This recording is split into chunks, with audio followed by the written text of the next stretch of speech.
Hello. কে বলছেন? জানতাম তুমি আমাকে চিনতে পারবা না। কে আপনি? হুম, তোমার সেই পাগল, সে তোমাকে পাগলের মতো ভালোবাসতো। ও আচ্ছা, আপনি তো ফোন দিয়েছেন কেন? আমি ফোন রাখলাম। একটু দাঁড়াও, একটু কথা বলবো শুধু। আমি অপরিচিত কারোর সাথে কথা বলি না। এক সময় তো অনেক পরিচিত বলতে। কালকে তোমার বিয়ে, তাই না? বিয়ের কথা জানেন, তাহলে এখন বলতেছেন কেন? তোমার মুখ থেকে শুনতে চাই। ঠিকই শুনছেন, কাল আমার বিয়ে। কি বলবেন তাড়াতাড়ি বলেন। তোমার সাথে যেদিন শেষবার দেখা হয়, একটা কথা বলেছিলে, মনে আছে? কি কথা?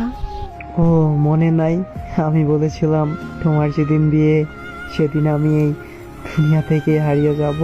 দেখেন, শুধু শুধু পাগলামি করেন না প্লিজ। সত্যি আমার কপালটা একেবারেই খারাপ। ভাবছিলাম আমার মুখে মৃত্যুর কথা শুনে তুমি বলবে তুমি কি ভাবছো, তুমি কি ভাবছো, তুমি মরে গেলে আমি বেঁচে থাকবো।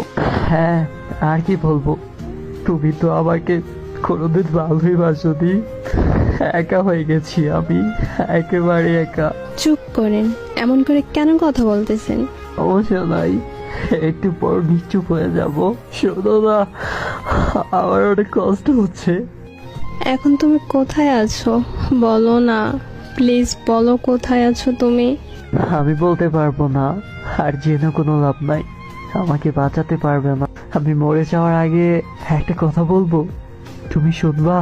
হুম, বলো তুমি, শুনবো। জানো, অনেক স্বপ্ন ছিল তোমারে দিয়া, তোমার কোলে মাথা রাইখা ঘুমাবো। আমার অনেক কষ্ট হচ্ছে, সত্যি অনেক কষ্ট হইতেছে আমার। আমার সময় শেষ, ভালো থেকো তুমি, নিজের খেয়াল রেখো। কোথায় যাবা তুমি? কি হলো, কিছু বলতেছো না কেন? হ্যালো।